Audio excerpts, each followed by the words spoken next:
Title: Voices from the Eighth Floor. Prologue: The Button That Shouldn't Exist. Lucas Kessler wasn't superstitious. At least that's what he always told himself. Logic ruled his life, from his work in urban planning to the color-coded notes he stuck on his fridge. So when he moved into the old Kreuzberg apartment complex and noticed something odd about the elevator, he shrugged it off. There were 9 floors. The leasing agent told him his place was on the 9th. The elevator had buttons from 1 to 9, seemed normal, until he noticed the button labeled 8 was always a little dimmer. It lit up when pressed, but never stayed lit. The door never opened on 8. Mechanical issue, he muttered. Old building. But the old woman in 702 had said something else. "You see the 8th floor?" she'd asked with wide, glassy eyes. "Don't go, don't ever go, that place remembers." Lucas smiled politely and walked away. He had no patience for Berlin ghost stories. Chapter 1: Echoes in Concrete. Lucas moved in on a gray February morning. Rain clung to the windows like cold sweat. He unpacked boxes quickly, eager to make the place feel like home. But even as he filled shelves and hung art, something felt thin. The walls were too quiet. No sounds from neighbors, no footfalls from upstairs. Not even the usual creaks of old pipes. Just silence, like the building held its breath. He didn't notice the voices until the 3rd night. They came faintly through the air vent in the living room. Whispers, low, rhythmic, like a chant in a language he didn't understand. He turned off the TV, strained to listen. The voices stopped. When he told the building manager the next morning, the man just laughed. Vents connect weird in old buildings. You hear everything, especially what you don't want to. Chapter 2: The Elevator Ride. On the 5th night, Lucas worked late, analyzing urban design models. Around midnight, he took the elevator up from the lobby.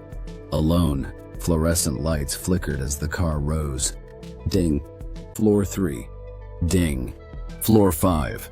He leaned against the wall, eyes closing briefly. Ding. Floor 7. Then the button for 8 lit up by itself. He opened his eyes. Weird. The elevator stopped. The doors slid open. A long, dark hallway stretched out before him. A corridor he'd never seen. Old green carpet. Peeling wallpaper. Lights flickering like candles struggling to stay lit. He stepped forward. Just one step. The door slammed shut. The elevator shot up to 9, where it stopped as if nothing had happened. Lucas turned around, heart pounding. The hallway was gone. Chapter 3: Archive Box 8. He couldn't let it go. The 8th floor wasn't a figment of his imagination. He had stepped onto it, even if only for a moment. Lucas visited the city planning archives during his lunch break. He requested original blueprints of his building.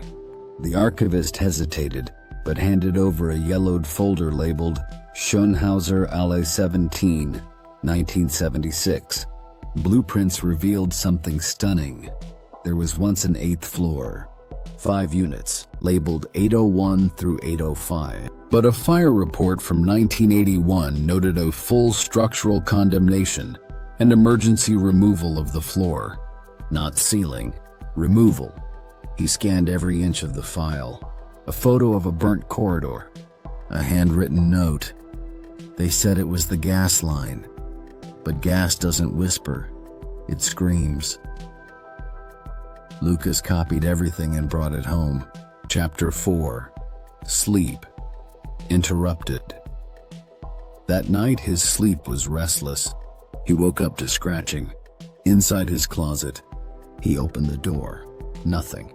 But the air was cold. Too cold. Like something had been there and only just left. His phone buzzed. A voicemail. Static. Then, "Lucas, why'd you come back?" His blood froze. He hadn't left the apartment that day, and he'd never been to the 8th floor before this week. But someone, or something thought otherwise. Chapter 5. A Note Beneath the Wallpaper. The next morning, he began peeling at a strange bubble under the wallpaper near his door. Beneath was a torn corner of paper, a note scribbled in red ink. They always find the ones who listen. He stared at it for a long time, heart pounding, then scratching again, this time from inside the walls. And Chapter 6. The girl in 804, he asked around cautiously. An older man in 601 remembered. 804, he said. Little girl died there, fire. Her name was Clara, 8 years old. Parents died too, but some say she didn't. Lucas felt sick. What do you mean? The man leaned in. Some say she never left, still plays in the hallway, still hides in the vents. Chapter 7. Through the Vents. Lucas unscrewed a vent cover that night. Inside, dust, wires, and something else, a photograph. A girl in a birthday dress.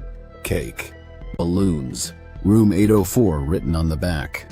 The photo was warm, as if it had just been held. Then, from deep in the vent, "Want to play with me?" His scream echoed into the shaft. More chapters continue, building suspense and layering horror with increasing intensity. Lucas is haunted by Clara, pulled into shifting realities, and begins to lose grip on what's real. Neighbors disappear.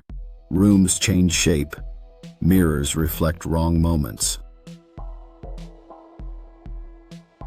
Chapter 29. The Return. He wakes up on the 8th floor, alone, again.